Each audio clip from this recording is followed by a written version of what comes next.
The shocking mass rape trial in France is now over, with 51 men found guilty and sentenced. But it is the bravery of the woman at the center of this trial that has stayed with many.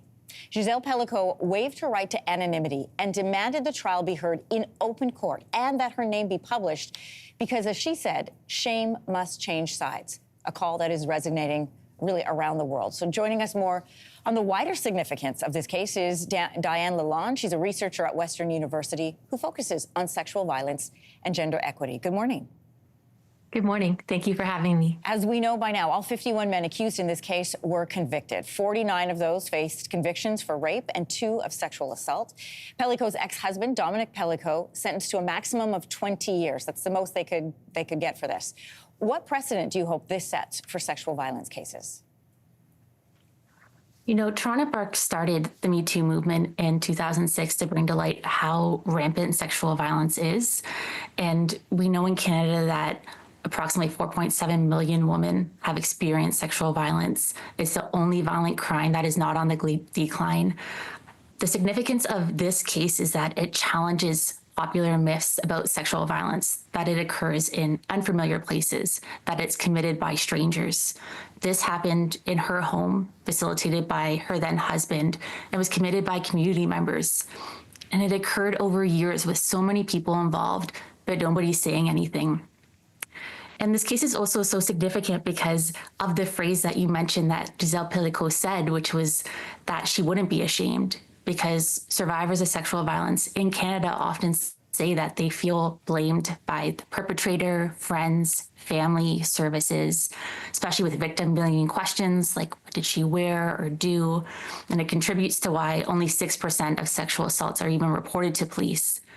So when we can challenge shame, we can enable better supports for survivors and justice, and we can also put the focus on prevention and accountability. What significance do you see this case having, how we view survivors of sexual violence, and how it plays out in terms of them reporting and how it plays out in courtrooms? Yeah. So there's so much silencing when it comes to sexual violence, and sometimes that's legal in the form of non-disclosure agreements or defamation lawsuits. Sometimes that's social in the form of shame or discrimination. That's especially the case for survivors that are part of marginalized communities, like people with disabilities, racialized people. And so when Gisele Pelicot waived her anonymity and had a public trial, she was owning her voice and refusing to be silenced. And it reminds me of a quote by Maya Angelou, where she says that each time a woman stands up for herself, she stands up for all women, because Gisele's choice inspired and encouraged so many individuals. It's also the public nature of this trial has really exposed how difficult sexual assault trials are. In this case, there was an abundance of evidence, and yet still Gisele faced accusations that she was lying. And it really shines a light on how we have to reckon with how sexual assault trials and investigations are handled globally and at home in Canada.